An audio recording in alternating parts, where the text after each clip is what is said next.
Muy buenas tardes a todos ustedes. Les quiero dar un saludo desde la Casa de Nariño. Estamos acá en el centro de seguimiento al COVID-19 y quiero agradecerles a todos ustedes que nos estén acompañando desde sus casas y también agradecerles preguntas que nos han enviado y las preguntas que vamos a responder a lo largo de este Facebook Live. Quiero empezar por agradecerles a todas las personas que han estado cumpliendo esta cuarentena nacional. Agradecerle a los trabajadores de la salud, médicos, enfermeras, personal de apoyo, a los miembros de la fuerza pública que están trabajando para el cumplimiento de la cuarentena nacional y también dando apoyo pedagógico y apoyo logístico en distintos lugares del territorio. Agradecerle a los funcionarios del Estado que están trabajando para responderle a tantas familias en necesidad y mantener la continuidad de todos nuestros servicios. Agradecerle también a los campesinos de Colombia y a todos los trabajadores de esta gran cadena de abastecimiento para que podamos atender esta cuarentena nacional y por supuesto también agradecerle a todos los funcionarios, a todos los trabajadores de las empresas de servicios esenciales que le han permitido a los colombianos sortear esta tempestad, esta difícil situación que golpea al mundo y a nuestro país, pero en su casa con la plena capacidad de los servicios públicos. A todos mi gratitud y una vez más, y siempre lo hago, empiezo por darle gracias a Dios por acompañar a nuestro país, por iluminarnos, por darnos siempre esa protección. Quiero empezar destacando que hay muchas preguntas que hemos ido recibiendo a lo largo de todos estos días. Algunas, mira, aquí ya empezaron a llegar algunas de ustedes, pero la primera con la que quiero empezar, que me la han hecho muchas personas y de hecho hoy lo recibí también en redes sociales, ¿por qué es tan importante la cuarentena nacional? Sin lugar a dudas, el coronavirus es una pandemia global que se esparce con mucha facilidad en la interacción social. Es una pandemia que golpea muy duro en términos de letalidad a los adultos mayores, pero también es una pandemia que crece muy rápido en la juventud, donde de pronto es muchísimo menos letal, pero que se esparce y tiene como también un gran vector de propagación la niñez y la juventud. Entonces, las medidas que se han adoptado son medidas que buscan, primero, restringir esa interacción social para que no se propague tan rápido el virus, lo que llamamos aplanar la curva epidemiológica, porque estas epidemias normalmente tienen picos muy altos y lo que hemos buscado con las medidas es quitarle velocidad de tal manera que podamos atender la emergencia a través de la red de salud y por otro lado reducir letalidad. ¿Cuáles medidas se han adoptado? La de sacar a jóvenes y niños de colegios y universidades que van a estar por fuera hasta el 20 de abril y en ese momento evaluaremos si continúa o no ese aislamiento. Sacar a nuestros abuelitos de la vida común y tenerlos en aislamiento para protegerlos hasta el 30 de mayo. Sabemos que si hacemos bien esa protección estaremos quitando letalidad a ese sector de la población. También reducir los eventos, limitarlos por supuesto al máximo y algo que es muy importante, promover las medidas de higiene y distanciamiento. Y ahora hemos adoptado esta cuarentena nacional que va hasta la medianoche del día 13 de abril, que lo que busca no solamente es que nos quedemos en casa, sino que le quitemos velocidad de propagación al virus y algo fundamental, que sirva para salvar vidas. Yo creo que ese es el punto central y la importancia de la medida. Acá nos pregunta Natalia Molano, ¿en algún momento vamos a tener desabastecimiento de comida y productos? Natalia, muy importante esa pregunta. Estamos trabajando con toda la red de abastecimiento para que podamos tener en el territorio el acceso no solamente a alimentos, sino también a los productos de salud. Y claro, hay una preocupación que se hacen muchas personas. ¿Qué pasa con aquellos que están acaparando o aquellos que están especulando? Vamos no solamente a perseguirlos con las autoridades, porque esa es una práctica indebida y mucho más en el contexto de evitar una pandemia, y por eso tenemos ahora no solamente la Superintendencia de Industria y Comercio trabajando en el territorio, sino que está muy articulada con la Fiscalía General de la Nación. Pero en líneas generales hemos mantenido una capacidad de abastecimiento importante. También hemos prohibido la exportación de muchos materiales que son necesarios en este momento para atender la contingencia y también hemos habilitado, eliminando trámites engorrosos para que en nuestro país podamos aumentar la producción de ciertos elementos que son necesarios para atender esta contingencia. De esa manera yo creo, Natalia, que estamos evitando que haya desabastecimiento y también garantizando la protección a los ciudadanos. Nos pregunta Viviana Rodríguez, ¿para usted qué es más importante, proteger la salud de los colombianos o proteger la economía del país? Yo quiero empezar por lo siguiente, Viviana. Lo más importante es que tenemos que salvar vidas, proteger la vida y proteger la salud.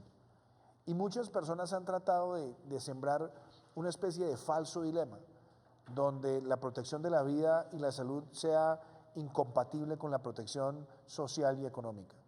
Yo quiero ser muy claro, nuestra prioridad, la vida, salvar vidas y proteger la salud. Pero también tenemos que hacernos las preguntas de fondo. Y es que ninguna sociedad progresa en términos económicos si no hay buena salud. Y ningún sistema de salud es sostenible si no tiene también una capacidad económica que lo alimente y lo fortalezca. Por eso, para nosotros, todas las medidas que hemos tomado están orientadas a proteger la vida, proteger la salud, pero al mismo tiempo proteger el ingreso de las familias más vulnerables de nuestro país, que pueden ser afectadas por esta cuarentena nacional y por muchas medidas que limitan el distanciamiento o el acercamiento social, que limitan el acercamiento y el contacto social. Para ser más específicos, cuando no hay conciertos, cuando no hay bares, cuando no hay discotecas, cuando limitamos los eventos, todo eso también tiene una repercusión en términos de empleo para muchas personas y sobre todo muchas personas que están en la informalidad. Por eso hemos diseñado un programa de ayudas donde está un refuerzo en familias en acción, en jóvenes en acción, en el adulto mayor, en el giro social o devolución del IVA, ahora también con el ingreso solidario para 3 millones de hogares, de tal manera que podamos llegarle a cerca de 30 millones de colombianos para su protección. Y por otro lado, también tomar medidas para proteger el empleo, para poder transitar por esa tormenta, garantizar el empleo y permitirle a la micro, pequeña y mediana empresa que pueda solventarse para seguir adelante. Por eso es tan importante. Y hay muchas personas que hacen la pregunta, pero ¿cómo se maneja los recursos del sistema de salud cuando hay un deterioro económico? Es bien importante que nosotros tengamos en cuenta que en Colombia existe un régimen contributivo de salud donde las personas que tienen un empleo formal contribuyen a él y hay un régimen subsidiado para atender a la población más vulnerable y ahí se busca un equilibrio. Pero si se pierden masivamente empleos en el régimen contributivo, va a afectar también la sostenibilidad del sistema de salud. Por eso, nosotros buscamos proteger la salud, proteger la vida, pero también estamos buscando un mecanismo de protección social y un mecanismo para preservar la resiliencia económica de nuestro país. Me pregunta Stephanie Murillo, ¿es posible que las medidas que está tomando el gobierno, como la cuarentena y el teletrabajo, se alarguen? Stephanie, gracias por esa pregunta. Muchas personas creen que después del 13 de abril el mundo vuelve a ser el mismo de hace 2 o 3 meses. Yo quiero empezar diciendo que eso no va a ocurrir. No vamos a volver a ese mundo que teníamos hace 2 o 3 meses. Primero, tenemos que tener claro que este virus, desafortunadamente, está convertido en una pandemia global. Y hasta que no haya una vacuna, vamos a tener que tomar muchísimas precauciones y vamos a tener que adaptarnos para enfrentar su amenaza. ¿Qué quiere decir eso? Primero, que entendamos que el 80% de quienes portan el virus son asintomáticos y al ser asintomáticos tienen mayor probabilidad de contagiar a otros. Segundo, el adulto mayor, sobre todo los mayores de 70 años, siguen siendo la población más amenazada por este virus. Por eso vamos a mantener la cuarentena para ellos hasta el día 30 de mayo, como lo decidimos. En el caso de los jóvenes y niños que no están en las universidades o en los colegios, nosotros vamos hasta el 20 de abril con la limitación al regreso a las aulas y antes del 20 de abril estaremos evaluando si según la información epidemiológica esa medida se prolonga o no, porque también queremos evitar que haya mayor propagación. Y de otro lado, que es bien importante, también tenemos que darnos cuenta que las medidas de distanciamiento van a continuar. Los bares, las discotecas, los conciertos, las idas a eventos masivos van a seguir restringidas porque son lugares donde este virus se esparce con mucha facilidad y obviamente puede llevar a afectar mucho más a nuestro país. Entonces, nosotros estamos evaluando las medidas de aquí al día 13 de abril, de si estamos aplanando lo suficientemente la curva y también, por otro lado, de cómo podemos seguir protegiendo la vida, esencialmente garantizando una mayor protección para los adultos mayores y, por otro lado, también manteniendo, de ser necesario, ese aislamiento de los jóvenes, por lo menos por un tiempo más. Todo esto no es un conjunto de medidas que salgan ni de la improvisación ni del análisis efímero. Se está trabajando con infectólogos, con epidemiólogos, con el Instituto Nacional de Salud, con el Ministerio de Salud, y es bien importante que todos ustedes tengan en cuenta que hay que buscar un proceso y una forma de adaptarnos no solamente para combatir el virus, sino también para evitar que se propague en la sociedad. Me pregunta Jorge Ernesto Quiñones: trabajo en un almacén y veo gente que no toma en serio la cuarentena. ¿Habrán medidas más fuertes? ¿Cuáles podrán ser? Jorge, yo creo que es muy importante esa pregunta porque, en efecto, nosotros tenemos que partir de una base. Aquí hay una medida de gobierno, que el gobierno la toma para proteger la vida y proteger la salud de los colombianos. Pero aquí también se necesita un gran comportamiento de cada uno. Nos protegemos nosotros para proteger a los demás. Las personas que no estén cumpliendo las medidas, por supuesto que podrán recibir multas de las autoridades, pero también hago un llamado a la ética de todos los colombianos. Quedémonos en casa. Cumplir la cuarentena no solamente es una obligación, sino que también salva vidas, no solamente la vida nuestra, sino la de nuestros seres queridos y la de otros. Hemos tenido un gran despliegue también de la fuerza pública en el territorio para hacer efectivas las medidas. Hemos tenido en 3 días, hay que ver cómo cerramos el día de hoy, pero hasta ayer llevábamos sumado los 3 días poco más de 10.000 comparendos, que claro, frente a una población de cerca de 50 millones de personas es una cifra pequeña, pero hay que insistirle a todas las familias en su comportamiento y en la manera como se dialoga internamente, que quedarse en casa es nuestra responsabilidad. Claro, están las excepciones. Una persona por familia puede ir a comprar comida, comprar en la farmacia, ir a retirar de un cajero. Pero cumplir la cuarentena es el más grande ejercicio de solidaridad y colaboración colectiva al cual puede llegar y está llegando nuestro país.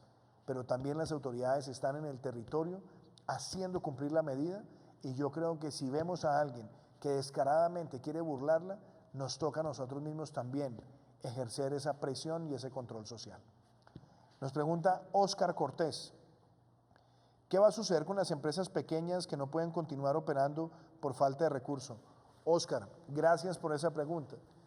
Hoy nosotros podemos decir que hemos puesto en marcha el programa más ambicioso que haya conocido Colombia en materia de créditos y de garantías. Nosotros hemos capitalizado el Fondo Nacional de Garantías para poder prestar en todo el sistema hasta 70 billones de pesos. Esa es una cifra realmente sin precedentes para enfrentar una crisis en nuestro país. ¿Y eso qué quiere decir? Que de esos 70, mínimo, hay 20 billones de pesos que son exclusivos para la micro, pequeña y mediana empresa. ¿Con qué objetivo? Con el objetivo de preservar los empleos que tienen, de financiarse a más largo plazo y en mejores tasas para pasar por esta tempestad tan compleja. Esa actitud de parte nuestra es pensando en esos pequeños emprendedores que son tan importantes. Y para mí, la MIPYME, la micro, pequeña, mediana empresa, es el corazón de nuestra generación de empleo, porque tienen más del 97% de los empleos formales del país. Así que estamos trabajando en esa línea. Me pregunta José Raúl Carvajal: ¿cuáles son las capacidades del sistema de salud en materia de hospitales, camas y pruebas? José Raúl, muchas gracias por esa pregunta. Lo decía el director de la Organización Mundial de la Salud hace pocos días, que hay una escasez en el mundo de productos para atender esta emergencia. Y yo quiero poner esto en contexto. Claro, tenemos en este momento una pandemia de muy rápida propagación y sobre todo que afecta a los sectores de mayor edad en la población en términos de letalidad, pero que también golpea a la juventud. Y para algunas personas, este es un virus que termina afectando el sistema pulmonar y por eso muchas personas sienten como una neumonía crónica y a algunos se les afecta la capacidad respiratoria. Por eso es tan importante que tengamos en el mundo una gran capacidad de respiradores para poder abastecer las unidades de cuidados intensivos. Es en ese sentido que cuando nosotros vemos lo que está ocurriendo en el mundo, la presión sobre el sistema de salud es lo que hace que se genere esa escasez. En un país como los Estados Unidos, decían algunos expertos, que había menos de 50.000 unidades de cuidado intensivo para más de 300 millones de personas.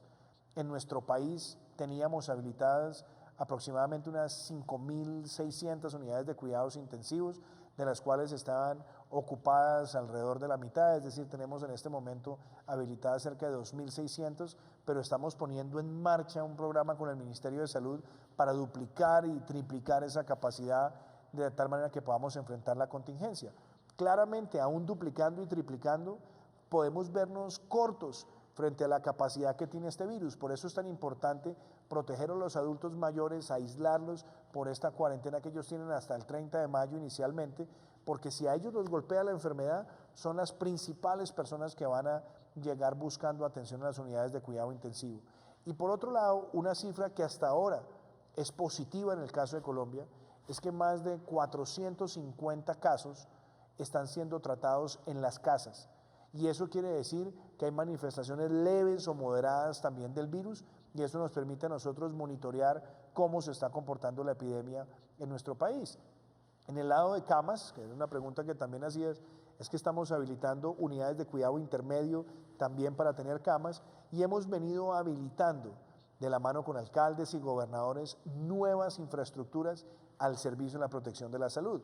Por ejemplo, la Superintendencia de Salud ha venido entregando clínicas y establecimientos médicos que estaban intervenidos para que aumenten la capacidad en distintos departamentos. Y por otro lado, también hemos habilitado, pensando en contingencias, que el Hotel Tequendama se convierta en un centro semihospitalario. En el caso de Bogotá, se ha trabajado con la alcaldía y se ha trabajado con la Secretaría de Salud y también con Corferias para tener capacidad adicional de manera que pueda habilitar las unidades de cuidado intensivo al servicio de quienes tengan necesidades crónicas con el coronavirus.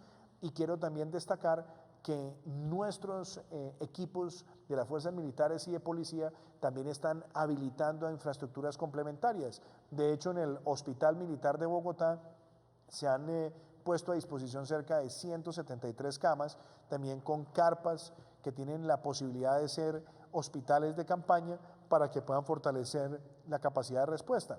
Y ayer recibimos de parte de todo el sector hotelero un mensaje muy importante. Estamos hablando de más de 100 hoteles que quieren poner a disposición de esta contingencia cerca de 8.000 camas. Creo que esos son mensajes muy importantes también para el país y por supuesto en lo relacionado con pruebas estamos abasteciéndonos, hemos liberado requisitos para que tengamos también muchísimas más pruebas rápidas en el país de la mano con los PCRs o pruebas moleculares que se hacen a través del Instituto Nacional de Salud. Claro, hoy el mundo está viendo una escasez de esos productos y los países estamos compitiendo por ellos, pero el mensaje de fondo es que estamos trabajando con todas las instituciones para fortalecer esa capacidad. Nos pregunta Juliana Carvajal, ¿por qué es importante cuidar a los adultos mayores?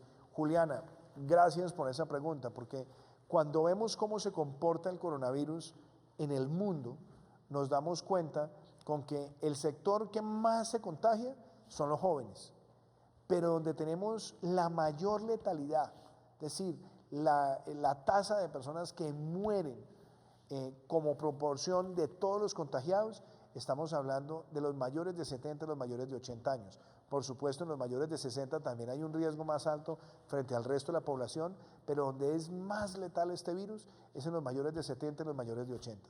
Por eso hemos buscado proteger a ese sector de la población, a nuestros abuelitos, abuelitas, y hay que decirles que estén en casa, que estén aislados, que entendamos que por más afecto que les tengamos, no les demos besos, no les demos abrazos, no les estemos tocando con el cuerpo, démosles su comida, acompañémosles el cariño, si no viven con nosotros, llamémoslos, utilicemos los medios tecnológicos, pero es muy importante que entiendan que esta medida, por dolorosa que sea, es para proteger sus vidas y para que todos nosotros también en familia protejamos a esos seres queridos. Me pregunta Mónica Villamil, por favor, ¿qué pasará con los trabajadores independientes? Mónica, esa es una pregunta bien importante. Hemos venido tomando medidas con el Ministerio de Trabajo para quitarles presión sobre muchos gastos que tienen usualmente, de manera que se sientan oxigenados para transitar por este momento complejo, y también permitirles el acceso a financiamiento, o si tienen deudas, que puedan también pasar este periodo sin ser reportados, que puedan también refinanciarse sin que eso implique un costo mayor en intereses en el corto y mediano plazo, y que por esa vía también tengan un importante alivio. Y algo que me preguntaban también otras personas, aquí lo estoy viendo con relación al empleo. ¿Qué va a pasar, por ejemplo, con algunas personas que se han visto afectadas en sus ingresos? ¿Pueden retirar algo de las cesantías? Sí, ayer firmamos ese decreto para que puedan hacer ese retiro de los fondos privados de cesantías. Otras personas me preguntaban que por qué se había hecho la excepción con el Fondo Nacional del Ahorro. No es que se haya hecho una excepción, sino que el Fondo Nacional del Ahorro, que es un fondo que tiene también administración de cesantías, presta recursos para vivienda, y básicamente es el mayor prestador para vivienda dentro de los fondos que existen con ese propósito. Y en el caso del Fondo Nacional del Ahorro, el Fondo Nacional del Ahorro va a tener un periodo de gracia que va desde 1 mes hasta 6 meses si las personas se ven colgadas en las cuotas, para que en ese espacio de tiempo puedan tener más oxígeno desde el punto de vista económico y puedan después retomar su vida de pago de esa cuota de la vivienda. Nos pregunta Catalina Rosso, la economía mundial entró en recesión, la de Colombia también. Catalina, ayer hubo un pronunciamiento de la directora gerente del Fondo Monetario Internacional, de Cristalina Georgieva, donde ella hablaba de esa realidad. Nosotros hemos tenido un buen primer trimestre en el año 2020, cerramos el año 2019 con el mayor crecimiento en 5 años, y claro, este segundo trimestre del año va a ser muy duro para Colombia, pero yo creo que también ahí está nuestra gran reflexión: cómo vamos a seguir avanzando en la protección de la vida y de la salud, cómo vamos a proteger a los más vulnerables, y cómo vamos a manejar un tránsito en la recuperación económica que ojalá sea lo más rápido posible. Yo creo que si obramos de esa manera, sin lugar a dudas, vamos a evitar que tengamos una recesión en el año 2020. No es un desafío fácil, porque sabemos que esto está golpeando las economías más grandes del mundo, las mismas economías que compran productos de países como el nuestro, pero lo cierto es que estamos trabajando con responsabilidad para proteger la salud, la vida, proteger a los más vulnerables y mantener la resiliencia de nuestra capacidad económica, para que eso nos permita no solamente preservar el empleo, sino también seguir avanzando económicamente. Me pregunta Jorge Mario Zuluaga, ¿qué tan actualizada es la información de nuevos contagios, o la información que entregan hoy son resultados de pruebas hechas varios días atrás? Jorge Mario, es bien importante la pregunta, porque hemos tratado de mantener la información al día. En algunos lugares del país habíamos tenido demoras en el transporte, pero inclusive yo creo que hoy ha sido uno de los días donde más pruebas se han hecho, y lo que nosotros tratamos para mantener un registro confiable es avanzar con celeridad. Hemos habilitado también otros laboratorios en el territorio. Ahora que hemos habilitado la capacidad para que lleguen pruebas rápidas en el país, pues también queremos que eso nos permita tener información con mayor velocidad, centralizarla, unificarla, y seguimos manejando también las pruebas PCR o pruebas moleculares, que las hemos manejado con la red descentralizada, que tiene en este momento 5 laboratorios habilitados, y la que tiene el Instituto Nacional de Salud. Tuvimos una dificultad el día de ayer con una de las máquinas, hoy se logró resolver en el Instituto Nacional de Salud, de manera que nuestro deseo es seguir manejando información pertinente, confiable y oportuna, y en eso debo decir que nos ha acompañado la Organización Panamericana de la Salud y la Organización Mundial de la Salud. Nos están preguntando también acá cómo está avanzando la articulación con los alcaldes y gobernadores. Mire, yo quiero empezar por decir que el trabajo con alcaldes y gobernadores es importante. Yo quiero reiterarle nuevamente mi gratitud, mi aprecio a los alcaldes y alcaldesas que decidieron optar por medidas pedagógicas de lo que sería un escenario de una cuarentena. Ese ejercicio sirvió, sembró conciencia y cultura ciudadana y nosotros vemos que eso fue fundamental para dar este paso tan importante de la cuarentena nacional. También quiero agradecerle a muchos alcaldes y gobernadores que han venido tomando decisiones también de tiempo atrás, de toques de queda, para ir cumpliendo sobre todo con muchas de estas medidas.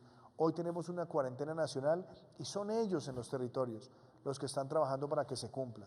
También quiero decirles a esos alcaldes y gobernadores que hemos tomado decisiones para liberarles el acceso a recursos de tal manera que puedan disponer de más recursos para atender esta emergencia y seguiremos tomando decisiones reglamentarias para facilitarles el acceso a recursos de tal manera que a nivel territorial puedan fortalecer de manera oportuna y rápida sus capacidades.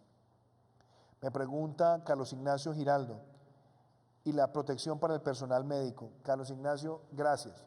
Una de las tareas que hemos venido desarrollando, y ayer salió un decreto muy importante que hace referencia a las administradoras de riesgos laborales, que tiene que ver también con otros mecanismos de protección. Queremos que esas ARL tengan especial protección con el personal de la salud. También estamos fortaleciendo la capacidad de producir en el país ropa de protección, tapabocas especializados y además facilitar el acceso del personal a que tengan antibacterial de las condiciones que se requieren. Claro, esto ha sido un proceso muy rápido y entendemos que tenemos que acelerarlo aún más. A nuestros médicos, nuestras enfermeras y el personal de apoyo tenemos que fortalecer las capacidades. Ahí es muy importante también en la red pública el trabajo con las secretarías de salud a nivel departamental y a nivel municipal. Y claro, la red privada también tiene que jugar aquí un papel fundamental. Y la Superintendencia de Salud está no solamente garantizando ese cumplimiento, sino que adicionalmente está también haciendo pedagogía sobre lo que son los reglamentos biomédicos que deben tenerse para la protección del personal.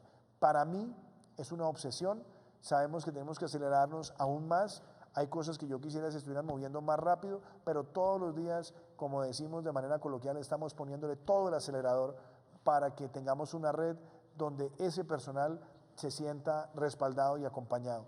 Y de hecho, una de las cosas en las cuales he puesto especial atención para que en los próximos días se agilice la provisión de liquidez a la red es que podamos acelerar la implementación del acuerdo de punto final en salud que salda deudas históricas acumuladas por años de tal manera que la red hospitalaria reciba un respaldo integral de parte nuestra. Me pregunta Alejandro Díaz Chacón, ¿qué pasará con los vuelos nacionales? Vivo sola en Bogotá y me hace mucha falta mi familia en Nariño. Alejandra, del alma, entiendo la situación, sé que no es una situación fácil porque esta cuarentena nacional ha cerrado la operación de los vuelos al interior de nuestro país. Nosotros tenemos claro que durante la cuarentena pues no hay vuelos y también tenemos que afinar los protocolos porque cualquier reapertura que se haga de los vuelos internos en el país se tiene que hacer con unas medidas no solamente fortalecidas desde el lado de la infraestructura aeroportuaria y de los concesionarios de los aeropuertos, sino también de las aerolíneas. Yo creo que esa es una de las cosas en las que tendremos que evaluar cómo se hace una buena adaptación y cómo garantizamos todas las medidas en materia de bioseguridad para que los viajeros y sobre todo las personas en otros lugares del territorio tengan la certeza de que hay controles que son efectivos. Me pregunta Luz Marina Barajas Pinto, ¿cómo aseguran que lleguen los recursos verdaderamente a quienes lo necesitan? Luz Marina, muchas gracias. Déjame, yo empiezo por lo siguiente. Vamos a hacer la descripción. Familias en Acción. Son cerca de 2.600.000 familias, un poco más, que ya se hicieron los giros. Hoy estoy monitoreando con el Departamento de Prosperidad Social. Más del 95% está bancarizado. Las que no estaban bancarizadas hemos buscado herramientas para hacer los giros a través de corresponsales no bancarios. Lo segundo, lo que tiene que ver con Jóvenes en Acción. Inicialmente eran 206.000 jóvenes, se agregaron 70.000 más de los nuevos inscritos, más del 95% está bancarizado, se hace giro directo, están identificados. Lo mismo con el programa de adulto mayor, estamos hablando de 1.700.000 abuelitos que les hemos hecho los giros. Para evitar que ellos salgan a la calle hemos buscado que pueda ir un familiar con la cédula del abuelito, pero también la cédula de la persona que la va a reclamar, alguna nota escrita inclusive a mano donde el abuelito autorice a la persona, pero nos quedamos con la huella digital de la persona que reclamó el dinero para proteger no solamente al abuelito, sino para evitar que haya fraudes. Por otro lado, se va a entregar a 1 millón de familias el giro social o devolución del IVA. Ahí hemos trabajado buscando las personas de mayor vulnerabilidad con la red o el sistema de selección de beneficiarios. Y otra cosa que ha sido muy importante es cómo le vamos a llegar a esos informales que no estaban en ningún programa social, donde con un trabajo de consolidación de bases de datos, de la encuesta de hogares, con la red social del Estado, hemos empezado a hacer una verificación para bancarizar rápidamente, y nuestra meta es que la próxima semana esas familias reciban cerca de 160.000 pesos.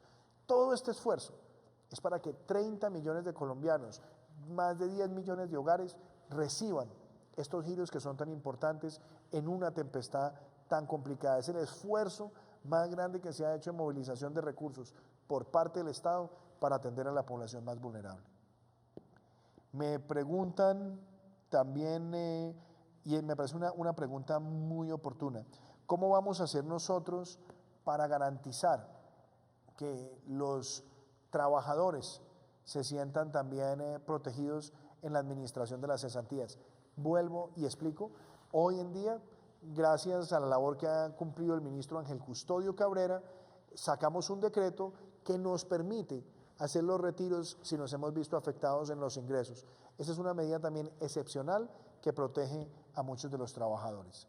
Y quiero decirles a todos ustedes que este ejercicio de contestar, de informar, lo hacemos con una idea muy clara: proteger a los colombianos, la salud, la vida, pero entendamos que esta es una tarea de todos. Aquí tenemos todos que trabajar con un propósito, y ese propósito es que Colombia salga adelante en medio de esta gran dificultad que hoy está prácticamente golpeando al 99% de los países del mundo. De manera que les mando un saludo muy especial, les agradezco que estén cumpliendo en casa esta cuarentena nacional y seguimos comprometidos trabajando por Colombia. Que Dios los bendiga.